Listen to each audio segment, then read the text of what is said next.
We are going to share information about a president being elected twice or so on. I have been motivated to talk about it by the fact that Donald Trump is soon going to be elected as the second for the second time. It has only happened. This is the second time it is going to happen. It is going to happen. But before I start talking of president being consecutive terms or twice or even thrice, whatever, I want to say that there is something that happens in the USA, especially when one president is taking over or another one is uh, when one is going home and the other one is taking over. Uh, we saw President Biden forgiving his son. Many a times you'll find that on the I don't know, but, he had been asked several times. I don't know why he cheated people, because the more people are asking him, would you use your presidential terms to uh, forgive your son? He said, no, my son will just face the law like any other person. But then he did that. And then you may have noticed that these things do not happen around the time he did it. You see, immediately after the election, that is what he did. He was very much in a hurry.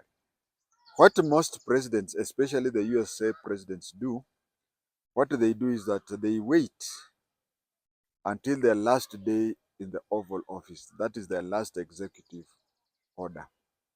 The only other time when somebody has been forgiven before that last day was when Gerald Ford forgave Nixon as soon as he was sworn in.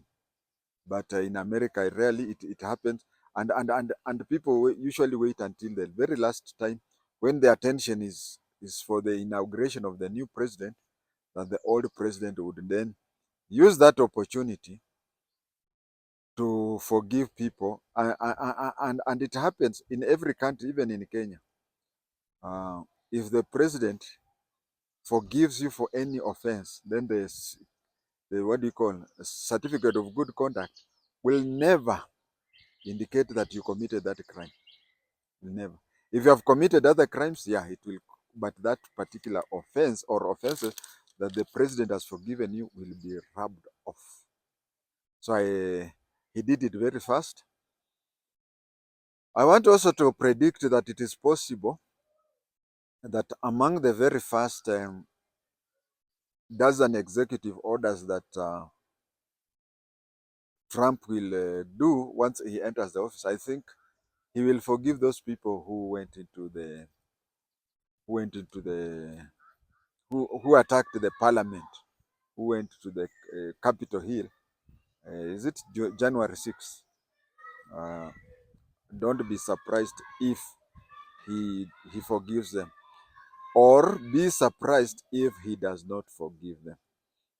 Now we will talk about consecutive terms, a president serving more than one term.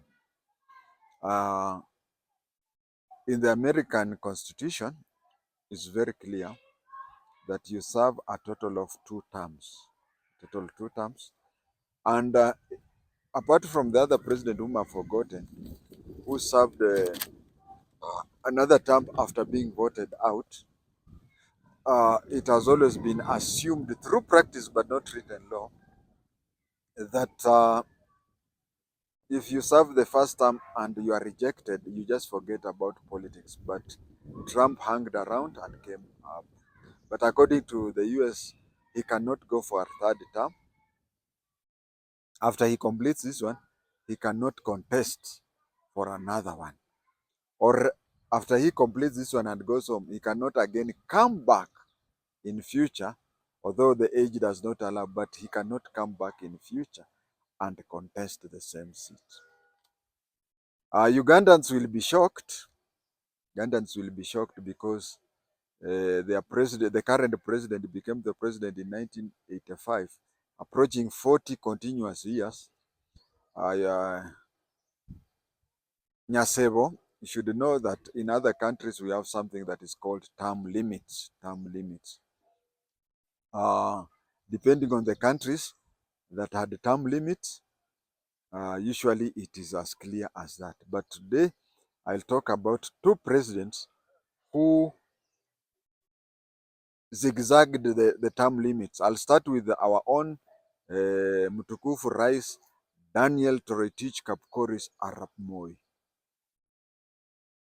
Daniel Toroitich Arap Moi reached a stage where he could not resist.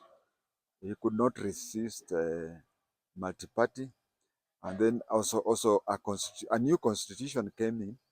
A new constitution came in which said that the president should serve 2 terms. And when they were giving out papers, people came and said, people went to the court and said that Moi should be disqualified from being the president, from contesting for the president, because he was elected in 1979, 1983, 1988. So he had already been elected 3 times, which is more than 2. But then Moi, especially bearing in mind that those days the president had powers over the judicial, said that he contested the other under the old constitution. He contested under the old constitution, so he's starting fresh, which also meant that at the time he retired in 2002, the retirement benefit was not calculated from 1978 when he took over. No, it was calculated from 1992 as somebody who had served 2 terms.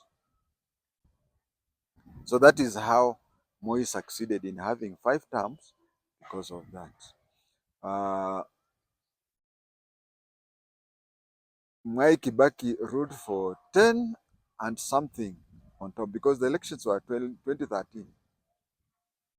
It was on 2013 and he took over 2002 or January 2003. Uhuru is the one who ruled for 9 years. I mean, something less than 10 years. That is what happened. So that is what I'm saying, that a trick was used to extend Moi's term. Another person who has used a trick to extend his term is Putin of Russia. Putin of Russia, when USSR broke down, Russia came, but it came up with a two-term presidential election. What they did not say, like the Kenyan and even American system, is that you have two, even if they are not consecutive. But the Russian constitution says you have to serve 2 consecutive terms and then you go away. It doesn't talk about you coming back again. You see, in Kenya, since you have served 2, you cannot, like Uhuru, cannot offer yourself a candidate again. That is the Kenyan scenario. But in Russia, the first president was Boris Yeltsin. The first president was Boris Yeltsin, and his prime minister was Putin.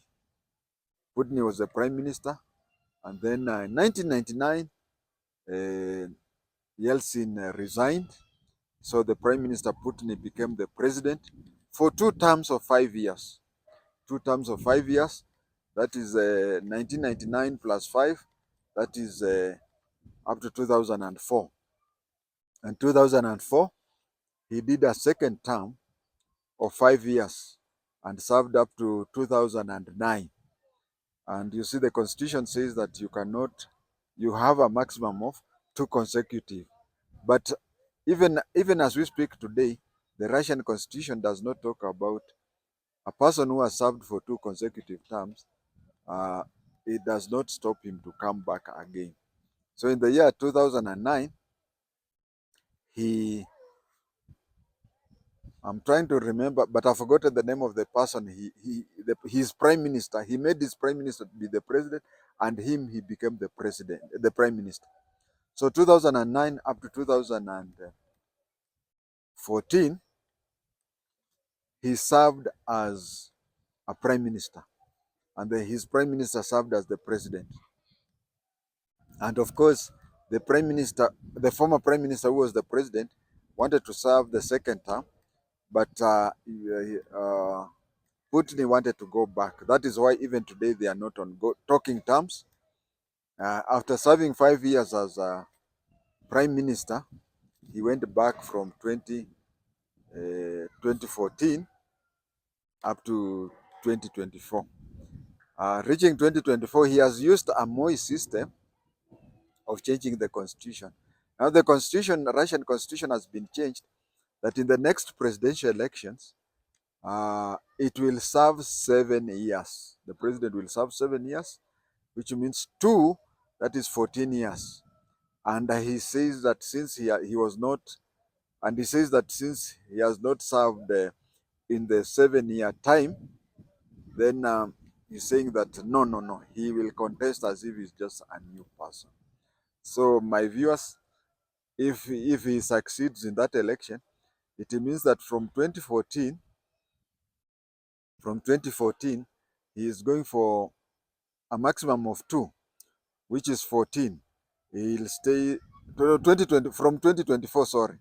From 2024, he's going for a maximum 14, which means that 2034 plus 4, 2038. It means that he will complete his term in 2038. And if 2038, he will even alter, then he need to be 6 or even 5 years, then he'll go for another thing. So my viewers, that is my today's presentation about presidential term limit. Thank you.